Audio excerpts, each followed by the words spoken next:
آج بھی کچھ معاملات پر گفتگو ہوگی. آج ہمارے ساتھ مختلف مہمان یہاں پہ تشریف فرما ہوں گے، لیکن سب سے پہلے میں خوش آمدید کہوں گا ہمارے علامہ سجاد شبیر رضوی صاحب کو، جو روزانہ کی طرح آج بھی ہمارے ساتھ موجود ہیں. بہت شکریہ علامہ صاحب، آپ سے بڑی رہنمائی ہمیں مل رہی ہے، بہت سارے پیغامات موصول ہو رہے ہیں اور پذیرائی کافی ملی ہے گزشتہ روز، خاص طور پہ جو ہم نے گفتگو کی ہے بہت سارے لوگوں کے جو ذہنوں میں جو سوالات تھے، جو پریشانیاں تھیں، جو الجھنیں تھیں، وہ کافی حد تک دور ہوئی ہیں. اس کے لیے بڑی آپ کو مبارکباد. گفتگو کا آغاز کریں گے بلا تاخیر. علامہ صاحب، اب کیونکہ چند ساعتیں ہیں اور بار بار یہ پوچھا جاتا ہے کہ ہم لوگوں کے اندر بڑی کوتاہیاں یا کمیاں رہ گئی ہیں عبادات کے اندر، خاص طور پہ جس طرح کا لائف سٹائل اڈاپٹ کیا ہوا ہے اس میں بہت کم مواقع ملتے ہیں. یہ آپ سمجھ لیجئے کہ یہ تو کرونا وائرس کی وجہ سے اب تو ہمیں کافی جو ہے وہ ایز مل گئی، کیونکہ ہم گھروں پر جو ہے وہ زیادہ وقت ہم نے گزارا ہے. لیکن عموماً ہوتا یہ ہے کہ ہمارا جو لائف سٹائل ہے وہ اتنا ہیکٹک ہے، اتنا پیکڈ اسکیجول ہے کہ جس کی وجہ سے جو مختلف عبادات ہیں جو ماہ مبارک میں ہم کیا کرتے تھے وہ بھی نہیں کر پائے. ایسی صورت میں کیا کرنا چاہیے اور ان قیمتی لمحات سے فائدہ کس طرح اٹھایا جا سکتا ہے؟ میں چاہوں گا اس پہ تھوڑی سی گفتگو کی جائے. بسم اللہ الرحمن الرحیم. شکریہ یاسر بھائی. یقیناً آپ کا سوال جو ہے وہ بڑا اہم ہے، اور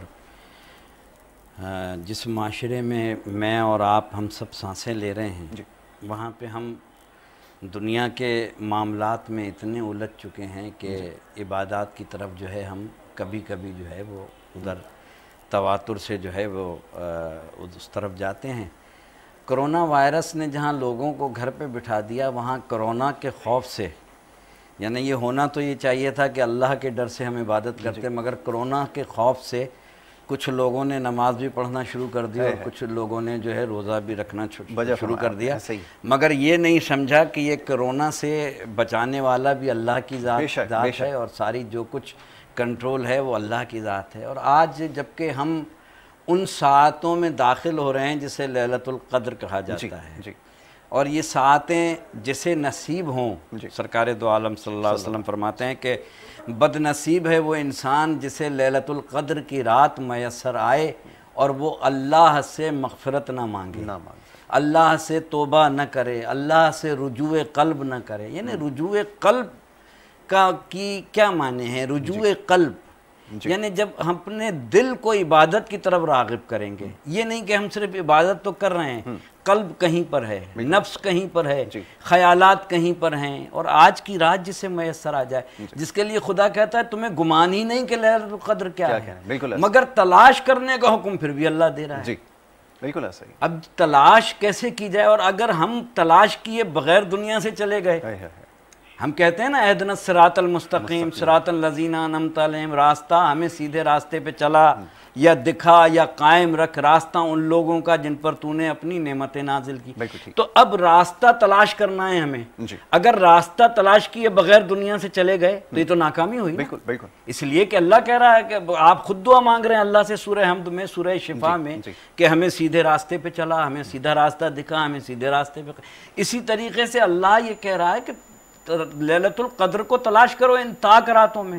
اب کیسے تلاش کریں گے؟ تلاش کریں گے رجوع قلب سے. رجوع قلب ہوگا، دل میں اللہ ہوگا، دل میں خوف خدا ہوگا، وہ تمام چیزیں جو اللہ نے ہم پر لاگو کی ہیں اگر وہ چیزیں ہوں گی تو ہم لیلۃ القدر کو تلاش کر لیں گے. اور اگر لیلۃ القدر کو تلاش نہیں کیا تو خالی روح عبادت بغیر روح کے عبادت بیکار ہے. تو اب تلاش کرنا ہے ہمیں ان تاک راتوں میں لیلۃ القدر کو. لیلۃ القدر کیسے تلاش کریں گے؟ تمہیں ادراک ہی نہیں ہے. پہلے تو اللہ نے یہ بھی کہہ دیا کہ تمہیں سمجھ ہی نہیں ہے کہ لیلۃ القدر ہے کیا. وہ 1000 مہینوں سے افضل ہے. یعنی آج کی رات جو ہے وہ 1000 مہینوں سے افضل ہے. ایک رات تو جو 1000 مہینوں سے افضل ہوگی، اس رات میں سجدہ کتنا افضل ہوگا، اس رات میں سجود کتنا افضل ہوگا، اس رات میں قنوت کتنا افضل ہوگا، اور پھر اس رات میں توبہ کتنی افضل ہوگی. اور توبہ کیسی؟ توبہ یہ نہیں کہ صبح توبہ کی شام کو پھر وہی کام کرنے لگے. توبہ یہ ہوتی ہے، توبہ کے لیے علماء نے لکھ دیا تمام مکاتب کے کہ توبہ یہ ہے کہ ایک دفعہ اللہ کی بارگاہ میں کہہ دیا جائے پروردگار اب یہ کام نہیں کروں گا، تو قیامت تک اس کام کی طرف جو ہے انسان کو جو ہے وہ جانا نہیں. اور اب تلاش کرنا ہے لیلۃ القدر کو آج کی رات میں. بد نصیب ہوگا جو آج کی رات اسے میسر آ جائے اور وہ لیلۃ القدر تلاش نہ کرے. نہیں معلوم کہ لیلۃ القدر کیا ہے. روایتوں میں ملتا ہے، امام جعفر صادق علیہ السلام سے پوچھا کہ فرزند رسول لیلۃ القدر سے مراد کیا ہے، مراد کیا ہے؟ تو آپ نے فرمایا لیلۃ القدر سے مراد میری دادی فاطمہ الزہرا سلام اللہ علیہ۔ اب اس کا مطلب کیا ہے کہ ان کی زندگی دیکھیں، ان کا تقوی دیکھیں، ان کی عبادت دیکھیں، ان کا یقین دیکھیں، ان کا صبر دیکھیں، ان کی شجاعت دیکھیں، کامل خاتون آپ کو فاطمہ الزہرا ملیں گی، ان کی اولاد جوانان جنت کے سردار، یعنی ان کی سیرت کو جس نے پا لیا اس نے لیلۃ القدر کو پا لیا۔ بہت خوب، بہت خوب، یہ بڑے قیمتی آپ سمجھ لیں کہ الفاظ سے اس کو سمجھنا ضروری ہے۔ یہ جو اشارہ دیا گیا ہے اس سے مراد یہی ہے کہ سمجھنے والوں کے لیے اشارے رکھے گئے۔ اللہ تعالیٰ قرآن کریم میں بھی یہ ارشاد فرماتا ہے کہ ہم نے یہ جو بھی سارے معاملات ہیں، دنیا کے جو راز ہے، یہ ان لوگوں کے لیے ہیں جو سمجھ رکھتے ہیں، یہ اس لیے بچھائے گئے ہیں کہ وہ اللہ کو پہچان سکیں، اس کی وحدانیت کو پہچان سکیں۔ تو یہ معاملات ہے۔ اور ایک سوال اور بھی پوچھا جاتا ہے، بہت فریکوینٹلی یہ کویسچن پوچھا جاتا ہے، وہ یہ کہ یہ جو پابندی، بڑی بدقسمتی ہماری ہے کہ یہ 29 تک جب تک یہ ماہ مبارک جاری رہتا ہے، چاند رات تک یہ سارے سلسلے رہتے ہیں، یہ محافلیں بھی ہو رہی ہیں، یہ تراویح کا بھی اہتمام کیا جا رہا ہے، یہ نمازوں کی بھی پابندی بڑی سختی سے کی جا رہی ہے، لیکن جیسے ہی چاند نظر آتا ہے، ہائے بڑی بدقسمتی ہے کہ یہ ساری رونق جو ہے وہ لوٹ جاتی ہے، وہ مساجد کے اندر جو اہتمام ہوا کرتا تھا وہ بھی ختم ہو جاتا ہے، یہ تمام سلسلے ختم ہو جاتے ہیں۔ یہ کیوں ایسا ممکن نہیں ہو پاتا؟ یہ ہر دفعہ کوشش کرتے ہیں، پابندی رکھتے ہیں، لیکن جیسے ہی ماہ مبارک رخصت ہوتا ہے فوراً سے زندگی اپنے دوبارہ ٹریک پر آ جاتی ہے جس کے اوپر یہ چلے جا رہے ہیں۔ کیسے اس کو اپنایا جائے؟ دراصل بدقسمتی سے مسلمان جو ہے رمضان میں جو عبادات کر رہا ہے، یہ عبادت تو پورا سال ہونی چاہیے۔ بالکل ٹھیک ہے۔ جس طریقے کا تقوی مسلمان اختیار کر لیتا ہے، ہم سروں پہ ٹوپی پہن لیتے ہیں، سفید شلوار قمیص پہن کے جمعے کی نماز کے لیے جاتے ہیں، تو یہ تو ہر جمعے پہ اہتمام ہونا چاہیے۔ بالکل ٹھیک ہے۔ ہر روز ہمیں اللہ سے رجوع قلب کرنا چاہیے، ہر روز اللہ سے خوف خدا کرنا چاہیے۔